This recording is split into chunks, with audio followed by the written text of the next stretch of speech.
అల్లు అర్జున్ ఉదంతంలో తప్పెవరిది? న్యాయ వ్యవస్థ అనేది ఒకటి ఎందుకుందంటే న్యాయం చెప్పడానికి.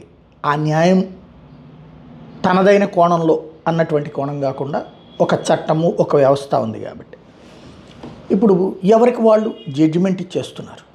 అయితే ఈ న్యాయ వ్యవస్థ అవసరం ఏంటో నాకు ఇప్పుడు అనిపించింది. ఎందుకంటే ఎమోషనల్ కాన్సెప్ట్లు, ద్వేషపు కాన్సెప్ట్లతో ఎవరి వాదనలు వాళ్ళకి అనుగుణంగా అన్వయిస్తూ చెప్పేస్తున్నప్పుడు నిజం అనేది సమాధి అయిపోతుంది. ఇక్కడ నెంబర్ 1, అల్లు అర్జున్ నేరుగా అప్లై చేసుకుంటాడా? తను నేను సో థియేటర్కి వెళ్తున్నాను, నాకు భద్రత కల్పించండి అని ఉండదు. సినిమా తరపున వెళ్ళాడు అతను విడిగా వెళ్ళేటట్టయితే అదే కోణం ఉంటుంది. ఖచ్చితంగా తను పర్సనల్గా సినిమా చూడటానికి వెళ్తే ఆ కాన్సెప్టే అవసరం. తను పర్మిషన్ అడిగి నేను వెళ్తున్నాను. ఎందుకంటే మామూలుగా అయితే మీరు నేనైతే పర్మిషన్ అక్కర్లేదు. సెలబ్రిటీ కాబట్టి వెళ్తున్నాడంటే పర్మిషన్. అప్పుడు కూడా పోలీసులు ఏం చెప్తారు, నువ్వు బయటికి ఏం కనిపించకాయా, సినిమా బిగిన్ అయిన తర్వాతన అడ్వర్టైజ్మెంట్లు వచ్చే టైంలో వెళ్ళిపో, లోపలికి వెళ్ళి నిశ్శబ్దంగా కూర్చో చీకట్లో, ఆ తర్వాత అయిపోయిన తర్వాత వచ్చేసేయని అని చెప్తారు. అట్లాగా పర్సనల్గా వెళ్తాడు. ఫ్యామిలీతో వెళ్ళినా కూడా అది ఒక ఆస్పెక్ట్. 20 ఏళ్ల నుంచి అతను సినిమాలకు వెళ్తున్న మాట వాస్తవం. అదే సంజయ్ థియేటర్కి వెళ్ళినటువంటి మాట వాస్తవం. ఇదంతా ఒక ఆస్పెక్ట్. రెండవ కాన్సెప్ట్ వచ్చేటప్పటికి ఇక్కడ ఏం జరిగింది, అల్లు అర్జున్ అట్లాగే సినిమాకి పర్మిషన్ తను తీసుకున్నాడు. తను చూడటానికి వెళ్ళాల, తన సినిమా ప్రమోషన్ కోసం వెళ్ళాడు. తన సినిమా ప్రమోషన్ కోసం వెళ్ళేటప్పుడు వెళ్ళడానికి ప్రభుత్వం అనుమతి ఇవ్వాలా అక్కర్లేదా? ఒక ప్రభుత్వం అనుమతి ఇవ్వలేనప్పుడు ప్రజాస్వామ్యంలో ఇంకా ప్రభుత్వం ఎందుకు? ఒక సినిమా మీదన సినిమా తీసిన దగ్గర నుంచి ఫైనల్గా అవుట్పుట్ వచ్చి సినిమా థియేటర్లో ప్రదర్శించే వరకు 100 రకాల పన్నులు వసూలు చేస్తున్నారు. ఇది ముక్కుపిండి వసూలు చేస్తుంది ప్రేక్షకుడి దగ్గరే. కానీ ఆ సినిమా మీద మోజుతో ప్రేక్షకుడు కడుతూ ఉన్నాడు.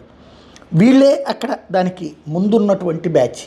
వీళ్ళు లేకపోతే సినిమా చూడరు కదా. థియేటర్ల దగ్గరికి వెళ్ళి చూస్తున్న వాళ్ళు ఎంతమంది? వాళ్ళు ఓటీటీ ప్లాట్ఫారాల దగ్గరికి ఎక్కువ కదా. కాబట్టి ఇన్ని ప్లాట్ఫారాలకు సంబంధించినటువంటి పైసలు వస్తున్నది సినిమాకి అయినప్పుడు రోజు నాకు 100 మంది భద్రత కల్పించండి, 1000 మంది భద్రత కల్పించండి అంటే ఖచ్చితంగా పోరా అని చెప్తాం.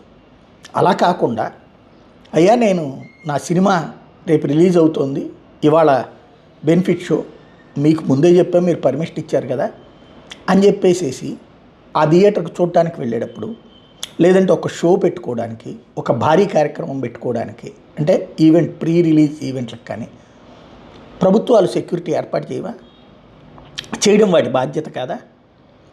ఇంకా మరి అట్లాంటప్పుడు సినిమాల మీద పన్నులు వేయడం మానేసేయండి, పన్నులు వసూలు చేయబాకండి. ఆ ఏర్పాట్లు అవసరమైతే ఇంకో రూపాయి ఎక్కువ తీసుకోండి వాళ్ళ దగ్గర. ఆ ఏర్పాట్లు చేసినందుకు యూజర్ ఛార్జీల రూపంలో ఇప్పటికీ డబ్బులు తీసుకుంటున్నారుగా, ఇంకో 10 రూపాయలు ఎక్కువ తీసుకోండి. అంతే తప్పించి అసలు నేను పర్మిషన్ ఇవ్వనన్నారు అంటే ఇది ప్రజాస్వామ్యయుతమైనటువంటి దేశమా, లేకపోతే నియంతృత్వంతో కూడినటువంటి దేశమా? ఒక రాజకీయ నాయకుడు ఎక్కడికి పోయినా పర్మిషన్ తింటుందా? పర్మిషన్ లేకపోతే రచ్చరచ్చ చేస్తావా? అదే ఒక సినిమా సెలబ్రిటీకి సంబంధించి నేను అసలు ఇవ్వనంటావా? తొక్కిసలాట జరిగింది అంటే అయిన తర్వాత ఈ మాట మాట్లాడతాం. లేదు, ఒకవేళ పర్మిషన్ ఆ టైంలో కష్టం భారీగా ఉంది, దెన్ పోనీబాక. నువ్వు రాజకీయ నాయకులను ఏం చేస్తున్నావు? ముందస్తు అరెస్టులు చేస్తున్నావు కదా, ఆపే. అప్పుడు కూడా వెళ్ళాడు అనుకోండి, ఖచ్చితంగా తీసుకెళ్ళి బొక్కలో దోయచ్చు.